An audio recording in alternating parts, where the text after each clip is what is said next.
Olá, gente. Eu sou Ana Caroline, sou aluna do IFCE Campus Quixadá, curso a disciplina de Operações Unitárias e vou falar um pouco sobre absorção. Vou começar dando uma introdução sobre a absorção. O que é a absorção?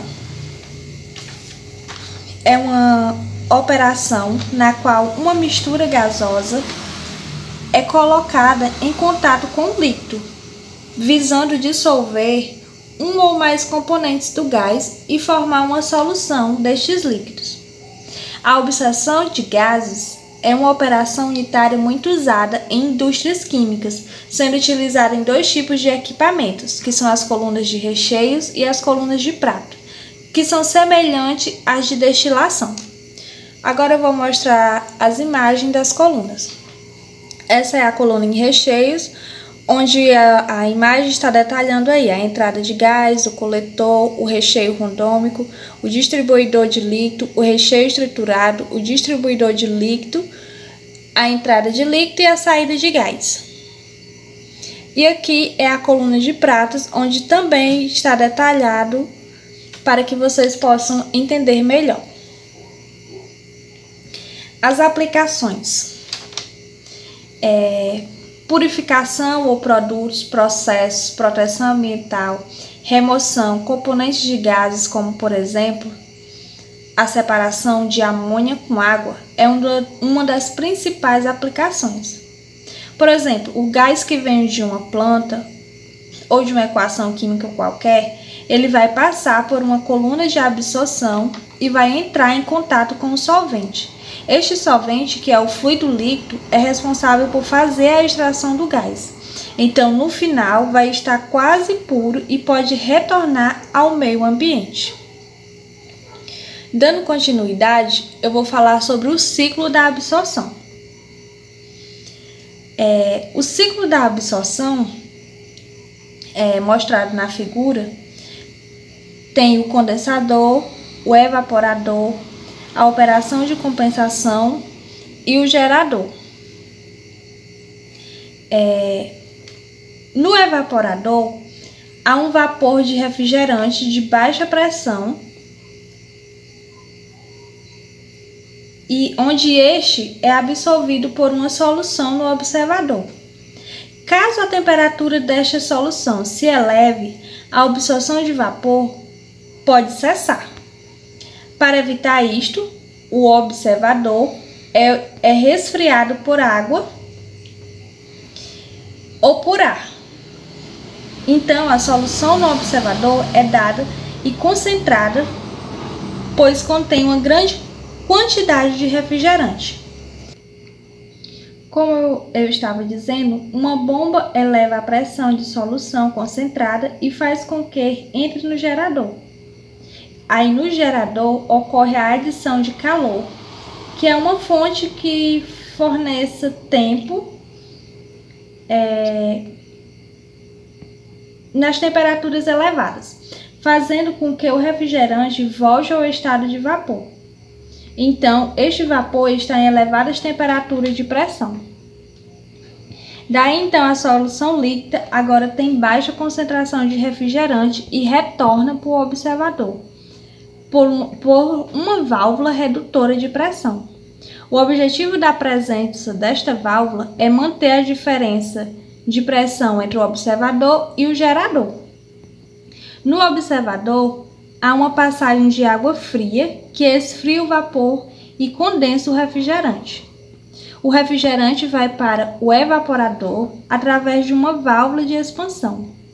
No evaporador, ocorre a passagem de um fluido que será resfriado à troca de calor como refrigerante. Este fluido fornecerá calor ao refrigerante e evapora, ou seja, tem uma baixa pressão. Então, este é o efeito de refrigeração.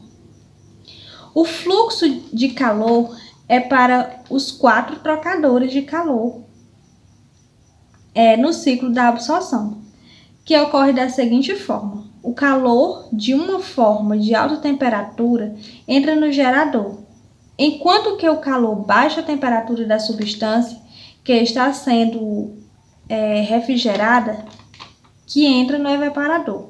A rejeição de calor do ciclo ocorre no observador e condensador a temperatura, tais que o calor passa a ser rejeitado.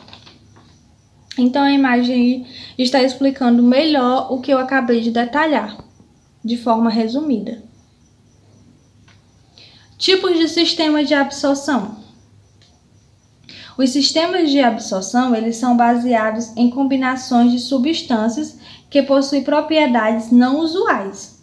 Uma substância X pode absorver a outra sem interação química entre elas. Então, a absorção pode acontecer quando uma dessas estiver em uma temperatura mais baixa e a separação quando estiver em uma temperatura mais alta. Se a substância for líquida, o processo é chamado de absorção. Esses sistemas, eles podem ser classificados em dois tipos, que são os sistemas intermitentes e os sistemas contínuos. E eles possuem várias aplicações, como, por exemplo, as domésticas, os veículos, os hotéis industriais, os condicionamentos de ar. Ou também eles podem ser classificados quanto à sua fonte de calor, como o querosene, o gás natural, o vapor, a energia elétrica, a energia solar, entre outros. Então, gente, eu trouxe peguei uma questão para que pudesse resolver e vocês entenderem melhor. Para separar o amoníaco presente em uma mistura gasosa de amoníaco, o ar com 6K, contendo uma quantidade de amoníaco de 0,08 mol de NH3, dividido por mol de H2O. A composição de NH3 no produto gasoso é 0,02 mol de NH3 por mol ar. Aí tem os dados da curva de equilíbrio no sistema, como vocês podem ver na imagem. Tem um gráficozinho e as seguintes perguntas, seguintes itens. Qual a composição do produto líquido e qual a razão entre a vazão molar do solvente e a vazão molar do ar? Então, como vocês podem aí na figura, foi feito uma torrezinha com um estágio 1 e um estágio N, um estágio qualquer. Para separar o amoníaco presente de uma mistura gasosa para uma mistura gasosa de amoníaco, faz esse gráficozinho com o estágio 1 e estágio N, e depois segue esse primeiro passozinho verde, como tem na figura aqui abaixo. Separando o estágio 1, faz a lavagem das misturas gasosas com água reciclada, onde a composição dela é o seguinte: é o XO igual a 0,08 mol de NH3 mol por H2O. Então, a mistura gasosa que está saindo desta torre, que é de absorção, vai ter a composição de Y1, que é 0,02 mol de NH3 molar. Devemos observar no diagrama de equilíbrio que a composição da fase gasosa é dada em mol de NH3 dividido por mol por ar. E da fase líquida é dada por mol de NH2 mol por H2O, como vocês podem ver na figura ao lado olhando para o diagrama. Então, as transformações devem ocorrer de acordo com o diagrama. Seguindo, temos esse passo.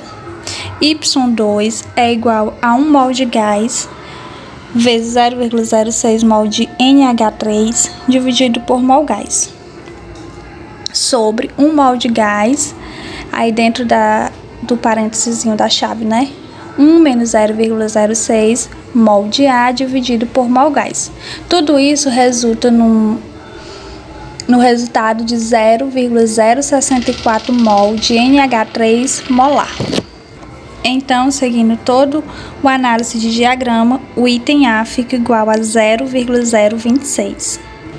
Seguindo para o item B, que ele pergunta a razão entre a vazão molar do solvente e a vazão molar do ar. Para iniciar, vamos utilizar o balanço molar por componente em relação à amônia. Ou seja, a quantidade que entra na fase gasosa vai ser a mesma quantidade que sai na fase gasosa. E o mesmo processo acontece para a fase líquida. Então, o balanço molar da quantidade de amônia que entra nessa fonte de absorção vai ser o mesmo que sai da torre. Ou seja, qual é a quantidade que entra nessa torre? Para saber disso, dessa quantidade de amônia que está entrando, basta multiplicar a vazão de solvente pela fração de amônia nesta corrente. E da mesma forma na corrente gasosa. Então, depois você faz o balanço de componente da amônia, como mostra na imagem, e chega a esse valor de 2,44. Então é isso, galera. Espero que vocês tenham compreendido, tenha sido válido de alguma forma para o aprendizado. E obrigada.